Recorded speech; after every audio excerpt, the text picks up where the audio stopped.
친환경 비즈니스 패러다임. 플라스틱 빨대가 종이 빨대로, 내연기관차가 전기차로 분야를 막론하고 시장은 조금씩 변해가고 있죠. 조선업도 마찬가지입니다.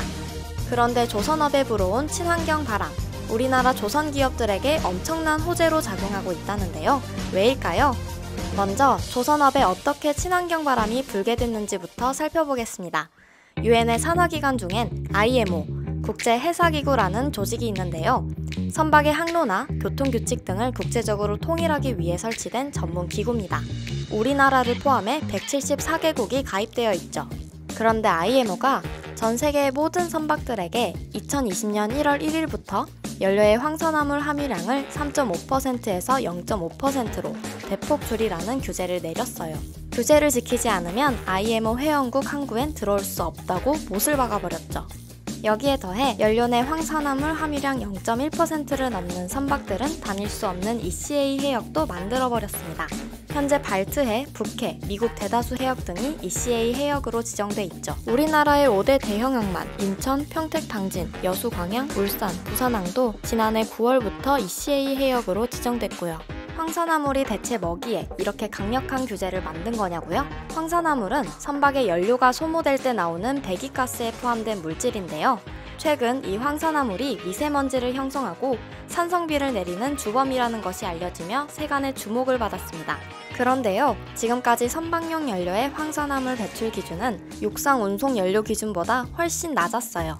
바다는 여러 국가의 이해관계가 얽혀있고 경계도 명확하지 않아 국제적인 합의가 필요했거든요. 그렇다 보니 선박을 통한 오염물질 배출은 심각했어요. 전 세계에서 제일 큰 배 15척이 배출하는 황산화물의 양이 전 세계 모든 자동차가 배출하는 황산화물의 양보다 더 많았을 정도니까요. 황산화물의 위험성이 밝혀진 이상 IMO는 더 이상 선박의 황산화물 배출을 규제하지 않을 수 없었죠. 이러한 IMO의 환경 규제에 친환경 정책을 강조하는 미국 바이든 행정부의 출범, 유럽의회에서 2020년 9월에 통과시킨 선박의 온실가스 배출권 거래제도 시행 등등이 맞물려 조선업에는 거대한 친환경 비즈니스 패러다임이 등장했어요. 아니 그런데 친환경 비즈니스 패러다임이 우리나라 조선업의 제도약과 무슨 관련이 있냐고요? 화석연료를 지향하려는 전 세계적인 움직임 덕분에 조선업에서는 LNG 선박이 대세로 주목받기 시작했는데요. 마침 또 우리나라 조선사들의 높은 기술력이 가미된 LNG 선박이 시장에서 명품으로 인정받고 있거든요. LNG는 마이너스 162도로 냉각해 만드는 액화 천연가스를 말하는데요. 기존 선박 연료인 벙커CU와 비교해서 황산화물 배출량을 90에서 100% 제거할 수 있는 것이 특징이죠. 뿐만 아니라 기존 연료에서 황 함유량을 낮춘 저유황유보다 선박 연료 비용 절감 효과도 월등히 높아요. 초대형 원유 운반선 기준으로 하루 7,732달러, 약 850만원의 비용이 절약되는 수준이죠. 이렇듯 경제성도 높고 황산화물 배출도 거의 없는 LNG는 현재의 친환경 비즈니스 패러다임에 대응할 수 있는 대안으로 주목받게 됐어요. LNG를 연료로 사용하는 선박, 즉 LNG 추진선은 최근 전 세계적인 환경 규제 흐름에 딱 부합해 해운사들의 사랑을 톡톡히 받고 있어요. 대한무역투자진흥공사는 2025년 전 세계에서 새로 만들어질 선박의 60.3%를 LNG 추진선이 차지하게 될 것이라고 예측하기도 했죠. LNG 추진선은 연료 공급 시스템이 매우 중요합니다. 추진 장치가 잘 작동하기 위해선 사용 가능한 압력과 온도의 LNG를 적절히 내보내야 하는데 여기에 고도의 기술력이 필요하거든요. 그런데 우리나라 조선 빅3는 높은 기술력을 자랑하는 독자적인 LNG 연료 공급 시스템을 확보하고 있었어요. 덕분에 LNG 연료 추진선 메이드 인 코리아는 시장에서 명품으로 인정받으며 큰 사랑을 받았죠. 한국조선해양은 올해 1월 기준 전 세계에서 가장 많은 총 50척의 LNG 추진선 수주 실적을 보유하고 있어요. 지난 2018년 7월과 지난해 9월엔 각각 세계 최초로 LNG로 추진되는 대형 유조선과 초대형 컨테이너선을 제작해 선주에게 넘겨주며 기술력을 인정받기도 했어요. 삼성중공업은 올해 2월 기준 전 세계 LNG 연료 추진 초대형 유조선 총 46척 중 26척을 수주하며 이 선종에서 세계 시장 점유율을 57%까지 확보하고 있죠. 대우조선해양은 올해 3월 미주와 유럽, 아시아 지역 선주 3곳으로부터 30만 톤급 LNG 이중연료 추진 초대형 원유 운반선 10척을 수주해냈어요. 총 1조 1천억 원 규모의 수주 실적인데 이 계약으로 올해 목표 수주액의 20%를 채웠어요. 그렇다면 경쟁국인 중국과 일본은 어떨까요? 중국과 일본은 관련 기술 인력이 부족하고 건조 경험이 적어 선주들이 못 믿어하고 있습니다. 특히 중국은 저품질 선박으로 유명한데요. 2017년 9월 중국의 국영기업인 호동중화조선이 프랑스 해운사로부터 초대형 LNG 추진 컨테이너선을 수주해냈는데 기술력 부족으로 중간에 선박 제작을 포기했던 적도 있었습니다. 이후 중국의 SCS 조선으로 수주가 넘어갔지만 이들도 예정 인도 시기였던 2019년 11월에서 1년 가까이 늦은 2020년 9월에야 선박을 인도했어요. 상황이 이렇게 되자 해운사들은 돈을 더 주더라도 한국산 LNG 추진선을 사야 된다는 인식이 강해졌죠. 이뿐만이 아닙니다. 친환경 바람을 타고 LNG를 운반하는 선박인 LNG 운반선의 수요도 함께 급증했어요. LNG는 액체 상태의 천연가스인데 기체 상태의 천연가스보다 부피가 600분의 1이나 작습니다.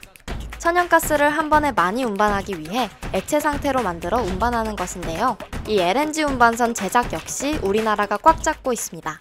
LNG 운반선에는 화물창이라 불리는 LNG 저장 창고가 실려 있습니다. 이 화물창은 LNG가 마이너스 162도 아래의 초저온을 유지하고 파도 등의 외부 충격으로부터 안전할 수 있도록 도와줍니다. 만약 초저온을 유지하지 못한다면 운항 중 LNG가 기화돼 대형 폭발 사고로 이어질 수 있죠. 더운 여름에는 무려 190도 이상의 온도 차이를 견뎌내는 화물창은 LNG 운반선에 꼭 필요한 시설입니다. 현재 운항하는 LNG 운반선은 대부분 사각형의 화물창과 선박을 일체화한 멤브레인형 화물창이 설치되어 있습니다. 이는 우리나라가 주력해서 제작하는 화물창 형태인데요. 1990년대까지 LNG 선박 시장을 이끌던 일본을 밀어낼 수 있었던 것도 이 화물창 덕분이었죠. 일본은 쭉 구모형의 모스형 화물창을 고집했거든요. 1990년대 초부터 한국 조선 빅3가 주력해 제작한 멤브레인 화물창은 일본의 모스형 화물창보다 적재량이 40%나 많은데요. 경제성이 좋다 보니 선주들의 수요는 결국 우리나라의 멤브레인 화물창으로 이동하게 됐어요. 덕분에 1990년대 후반부터 LNG 선박 시장은 우리나라가 리드하게 됐죠. 멤브레인형 화물창이 탑재된 LNG 운반선 제작 과정에선 화물창과 선박을 하나로 이어주는 용접 과정이 매우 중요해요. 엄청 어렵기도 하고요. 우리나라 용접 인력은 바로 이 단계에서 세계 최고 기술을 가지고 있어요.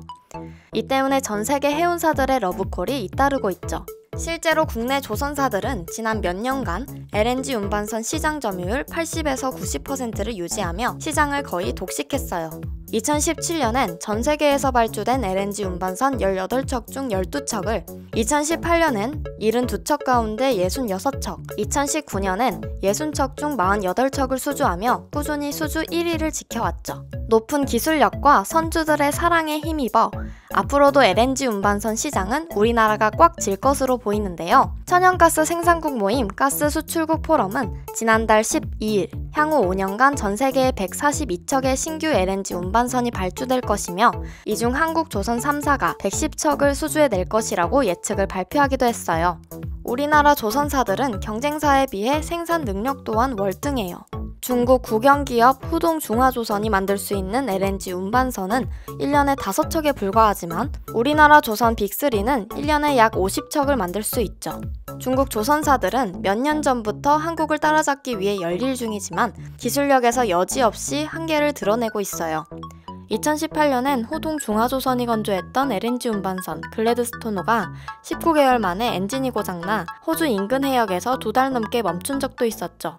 친환경 비즈니스 패러다임의 등장과 함께 우리나라 조선업은 다시 전 세계로부터 주목을 받고 있어요.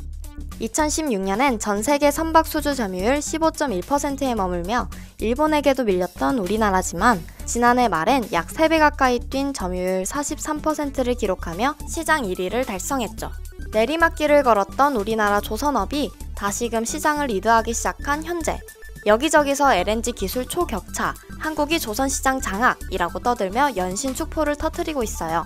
그런데요, 마냥 기뻐할 일만은 아닙니다.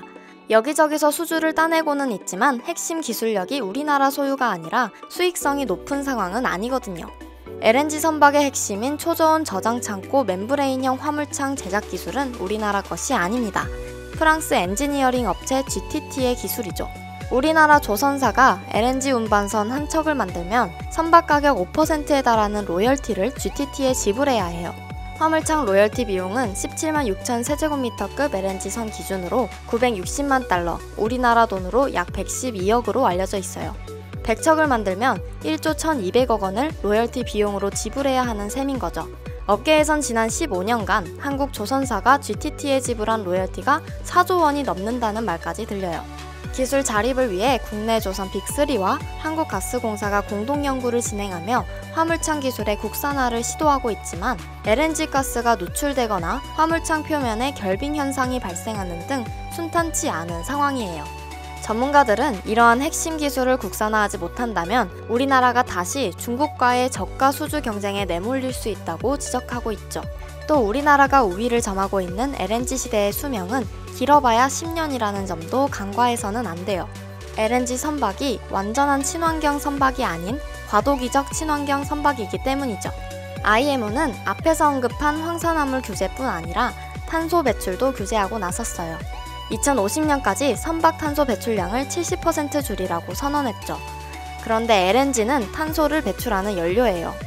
기존 선박 연료였던 벙커CU보다 탄소 배출량이 30% 적을 뿐이죠.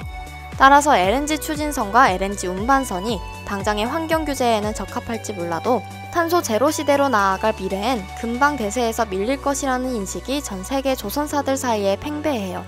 시장에선 LNG 시대가 10년 이내에 저물 것이라고 예측하고 있죠. 그리고 그 이후가 될 탈 LNG 시대의 기술은 한국, 중국, 일본 모두 시작점에 서 있는 상황이에요. 누가 탈 LNG 시대를 리드할 것인지 아직 아무도 모르는 상황이고 우리나라도 순식간에 밀려날 수 있어요. 그럼 우리나라는 어떻게 해야 할까요? 맞아요. 시장을 리드한다고 축포를 터뜨릴 때가 아니고 LNG 시대 이후를 이끌 차세대 선박 시장을 선점하기 위해 달려야 해요. 다음 시간엔 어떤 미래 기술들이 조선업에서 주목받고 있는지, 우리나라와 중국, 일본의 조선사들이 차세대 선박 시장을 선점하기 위해 어떤 노력을 하고 있는지 설명해 드릴게요. 무슨 트렌드가 이렇게 빨리 바뀌는 건지 바쁘다 바빠 현대사회지만 기다려주세요. 알차고 재미있게 설명해 드릴게요. 오늘 콘텐츠가 재밌으셨다면 좋아요와 구독 부탁드려요. 알람 설정까지 해놓으신다면 다음 편도 놓치지 않고 보실 수 있습니다.